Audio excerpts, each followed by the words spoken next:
Thank you very much, Madam Deputy Speaker. I was incredibly fortunate to have sat on the Bill Committee for this piece of legislation.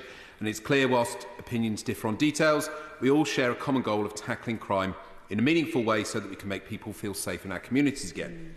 As a community-focused Liberal, I've stated many times that keeping people safe and instilling safety in our neighbourhoods is one of the most powerful ways we can foster strong communities and improve the quality of life and freedom of opportunity that everyone in our country should enjoy. I'm grateful to the Government for their willingness to engage with the points we all made during the Bill Committee, particularly to the Right Honourable Member for Birmingham Yardley and the Right Honourable Member for Kingston upon Hull North. Despite several productive conversations, it's frustrating that several important additions to the legislation were rejected by the Government at Bill Committee stage, and this is why I rise to speak in favour of several new clauses laid before the House for our consideration today.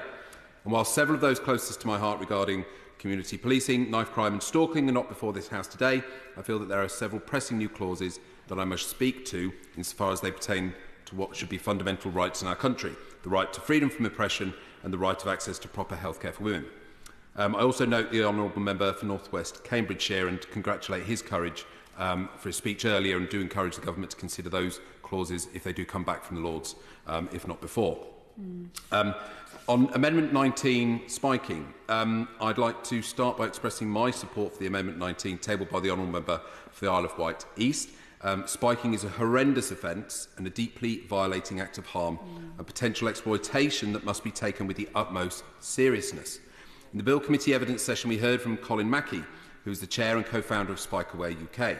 Colin gave important evidence for the committee to consider that spiking offences can often be done as pranks rather than as intending to cause harm. Colin's son, Greg, died in a suspected drink spiking incident in a club and he has since campaigned alongside Greg's mother, Mandy, for a change in the law to stop similar incidents from occurring. I also thank the Honourable Member for Hitchin for raising broader concerns around spiking and do agree that the measures need to take place further. That's including A&E awareness, so that testing is taken so that further evidence can be maintained and a conviction procured. I believe that this Amendment 19 is a sensible and necessary clarification of law in what seems painfully obvious. That what matters in spiking cases is not the nature of the intent, but the recklessness and callousness of the very act itself. So I encourage members across the House to support this amendment at a vote. Amendment 160, I'm pleased to support, and also related new clauses 92 and 93, which will be discussed tomorrow.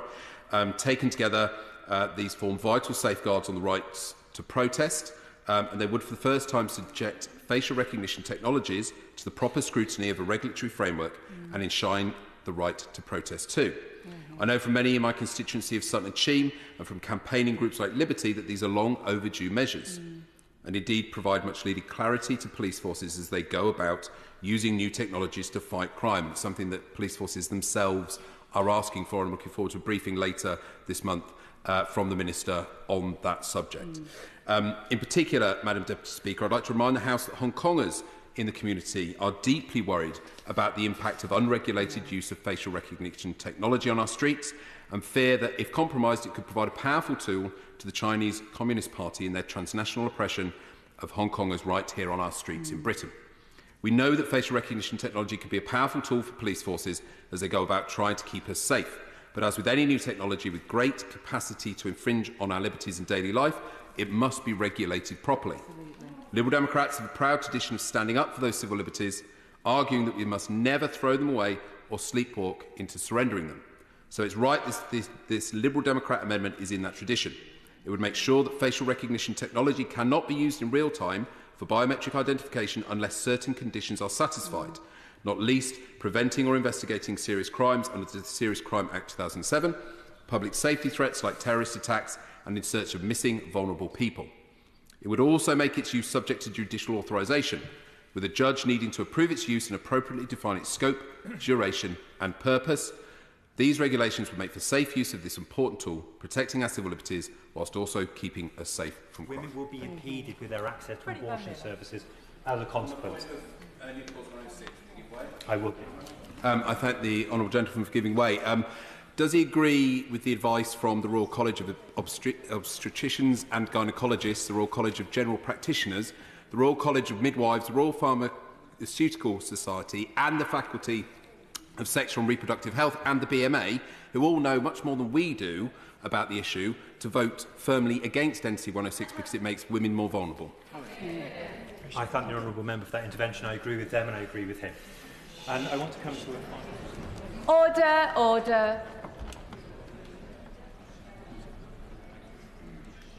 The ayes to the right, 379.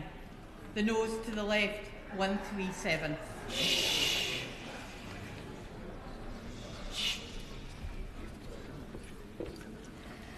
The ayes to the right, 379. The noes to the left, 137. So the ayes have it. The ayes have it. Unlock.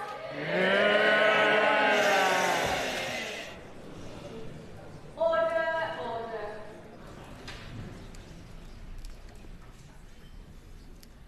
The ayes to the right, 117. The noes to the left, 379.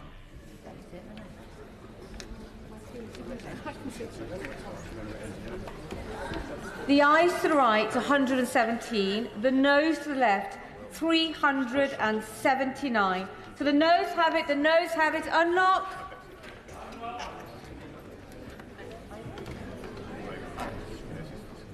Very much, Madam Deputy Speaker.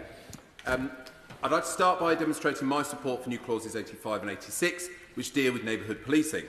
They would ensure that police forces are required to practice community policing at a level necessary to ensure effective community engagement and crime prevention. It's a shame the Honourable Member for Huntingdon isn't in his place to intervene for a definition on that, because it would be engaging local communities, engaging with ward panels to define the appropriate levels in their areas, rather than having a top-down view, which I'm sure the gentleman would support himself. We would compel the Secretary of State to also produce an annual report on the state of community policing. And we outline a way forward for funding this too, with 20% of future police grants to be ring-fenced for community policing activities and making crime literally pay, in the reverse of the manner in which that phrase is normally used, by allocating funds recovered from the proceeds of Crime Act 2002 to community policing. This is important because commitments to policing numbers mean very little without serious action to reverse the scale of forthcoming cuts, like those we are about to experience in London, where we see cuts of 1,419 officers and staff this year. Indeed, as the Commissioner of the Metropolitan Police Force recently told the BBC, ambition and money go alongside each other. So I urge members around the House to support these clauses which support these aims. I turn now to my new clause 95 and 96, and it's good to see the Honourable Member for Birmingham Yardley in her place to continue a conversation we've had a number of times, which is regarding stalking. It's a heinous crime, it throws lives into chaos, and it leaves victims in life-changing and near constant terror, and too often goes unpunished. The current legislation forces too many victims to meet an improbably high bar of evidence, forcing them to jump through hoops to be a perfect victim just to prove the scale of the threat against them. I've heard from victims in my constituency of Sutton and Cheam who have had their lives completely upended by stalkers and who are completely at their wits' end after facing so many obstacles to getting justice. It is clear that the two relevant sections of the Protection from Harassment Act 1997 are at the root of these obstacles. The distinction between a lesser Section 2A offence and a more severe Section 4A offence is failing victims and fails to recognise the total scope of stalking. Successful prosecutions of Section 4A offences are far, far too hard to achieve. The burden of proof being so heavily placed on the victim. Absolutely. I thank my honourable friend for giving way. Would he agree with me that even celebrities and people in the public eye like Emma Raducanu, who are affected by stalkers and feel unsafe and unprotected by existing legislation, that is a clear additional reason and evidence that this law needs to be strengthened? I thank the Honourable Member for his intervention, because I think it does actually relate to a really clear and visible example of how the legislation is not working today, that somebody of that high profile and with that additional security and protection around them cannot be protected from stalkers. A very apt intervention. The burden of proof means that so many victims withdraw from the process completely and give up on gaining justice. So my new clauses would compel the Secretary of State to publish a review into these two clauses within 6 months of the passage of the Act and make time for it to be properly considered in this House upon its completion. They would also compel the Secretary of State to launch a review into the effectiveness and adequacy of stalking awareness guidance provided by public bodies in England and Wales, and make similar provision for proper consideration and debate in this House. I know that this aim is supported by the Government and by the Minister, so I'd like to hear how this is being brought forward. I move on to new clause 43 by my gallant and honourable friend, the member for Tunbridge Wells. And this is an incredibly important clause that deserves the support of the House, which automatically commences the protection from sex-based harassment in Public Act 2023 once this crime and policing bill provides royal assent. And if no better reason than he has managed to corral together such luminaries in this House as the Right Honourable Member for Staffordshire Moorlands, the Honourable Member for Walthamstow, the Honourable Member for Hazel Grove, for Brighton Pavilion and the Honourable Member for Clacton to support a measure is triumph in itself. I move on to new clause 130 for tool theft, which we spoke about in committee and very much support. It would add theft of tools from tradesmen to the list of aggravating factors to the Sentencing Act 2020 and present a way forward for more sensible regulation of temporary markets where too many stolen tools are often sold out of car boots. I recently visited the Kimpton Industrial Estate in Stonecott in my constituency, where I heard more about the awful impact of this kind of theft on our tradespeople, who too often are left with their livelihoods wrecked and very little proper recourse to getting their lives back on track, other than to fork out huge amounts to buy new tools, which in many cases later get stolen again. It's a horrible cycle, and one that I also heard about at the Stop Tool Theft rally on the streets outside this chamber earlier this year. I would just add that these steps are a good path forward, but would not alone solve the issue, because without the kind of commitment to restoring community policing that I mentioned in reference to new clauses 85 and 86, police forces will remain too overstretched to mobilise the resources to investigate these crimes in the first place. Will the Honourable Friend give way? Absolutely, I will, thank you. I thank the Honourable Friend for giving way, and he talks about community policing and about getting police officers back into the community. So I wonder if he would support my new clause 157, which basically seeks to streamline the way that police case files are prepared and submitted to the Crown Prosecution Service. It's a common sense approach that reduces red tape and, most importantly, gets police back out supporting victims and building that community trust that they need. I thank my husband for her intervention, and she's convinced me in her words, and should convince all around the House also. The Met Police relating in a freedom of information request related to tool theft specifically, revealed that 9 in 10 tool thefts in the last 5 years in London went unsolved. And it shows the scale of this problem and the importance of supporting this new clause today. In conclusion, I'd like to quickly draw attention to some other amendments. New clauses 87 and 88, what my honourable friend, the member for Hazel Grove, would hold water company executives to account properly for the first time and would mark a huge step forward in tackling the sewage crisis we are facing in this country.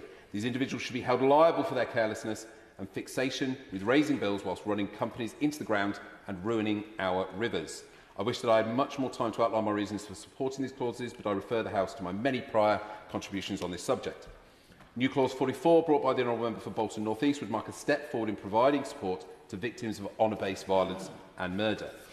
New clause 122, brought by the Honourable Member for North Warwickshire and Bedworth, would strengthen the law around hate crimes directed at disabled people, LGBT+ people and trans people, and rightly seeks to protect people who are victims of hate crimes because of their association with individuals in those groups, and I wholeheartedly support it. But new clause 7, brought by the official opposition, by contrast, would weaken hate crime legislation in this country, and I fear is motivated by a complete lack of respect for the decades of progress we have made in recognising the types of discrimination faced by people the length and breadth of this country. For this bill to push us forward and not drag us backwards, it must be rejected. Sean Maskell. To have a dedicated team assigned solely to community-based duties. On that point, will she give way? I will.